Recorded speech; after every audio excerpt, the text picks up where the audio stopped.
projet BioDev 2030 qui en est à sa deuxième phase. C'est un projet qui porte sur la promotion des bonnes pratiques dans les industries extractives.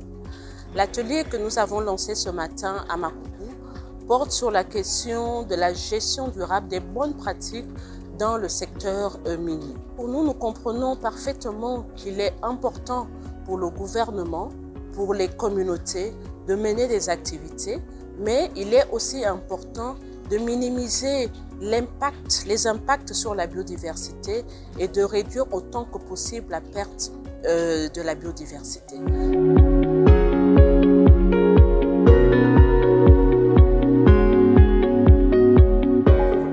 Alors le GoEvindo a été choisi sur une base scientifique, à la fois pour le croisement des critères économiques, c'est-à-dire le secteur économique, les mines, mais je crois également des données de biodiversité.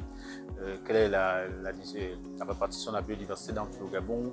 On a essayé de projeter ça dans toutes les provinces. C'est à l'issue de ce croisement des critères à la fois biodiversité et économique qu'il y a eu la sélection de la province de GoEvindo. Donc ce dialogue va se tenir pendant 2 ateliers. Le premier atelier que nous sommes là aujourd'hui est axé sur vraiment d'essayer de relever les problèmes, les enjeux qu'il y a et d'essayer de se proposer aussi des pistes de solutions. Et c'est le livrable, c'est que nous aurons maintenant une cartographie des problèmes au niveau de la province. Mais le second atelier va beaucoup plus rentrer dans les questions de chercher à trouver des solutions, des résultats, vraiment à élaborer un projet de façon consensuelle. Ce projet sera mis en œuvre, le futur projet que nous appelons de nos vœux, sera mis en œuvre par l'ensemble des parties prenantes. Il ne s'agit pas de la mise en œuvre uniquement par l'administration des mines ou de WWF. Nous sommes là comme faciliter, mais beaucoup plus pour les acteurs représentés dans la province. Voilà un peu l'objet de notre réunion de l'atelier du jour. Merci. Alors, l'atelier de formation a été très bénéfique pour l'entreprise. Pourquoi? Parce que Cashel est une société forestière qui fait dans l'aménagement durable. Nos concessions forestières, ce sont des CFAD. Qui dit CFAD dit concession forestière à aménagement durable. Et l'origine de la formation, sinon de l'atelier, c'est venir parler de la biodiversité. Et nous, dans nos concessions forestières, on a beaucoup de biodiversité qu'on reborde, notamment avec la faune, avec la flore et avec les différents arbres qui composent nos CFAD.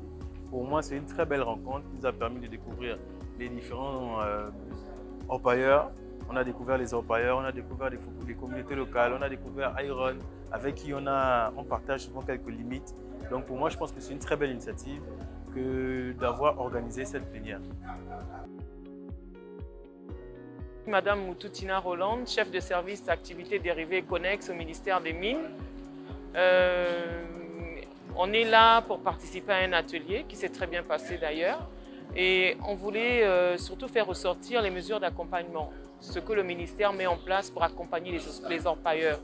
Aujourd'hui, je pense que par le code minier, il y a beaucoup d'éléments qui ressortent où l'administration accompagne l'orpailleur dans son activité. Il y a quelques années, l'orpailleur n'avait pas de statut. Aujourd'hui, on lui octroie un statut dès qu'il se met en coopérative.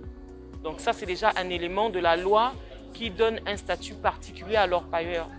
Dès l'instant où ils peuvent se mettre en coopérative, ils peuvent solliciter des crédits dans des microfinances, ils peuvent solliciter un accompagnement du ministère des Mines. Donc déjà dans la loi, c'est un élément très fort pour accompagner l'orpailleur.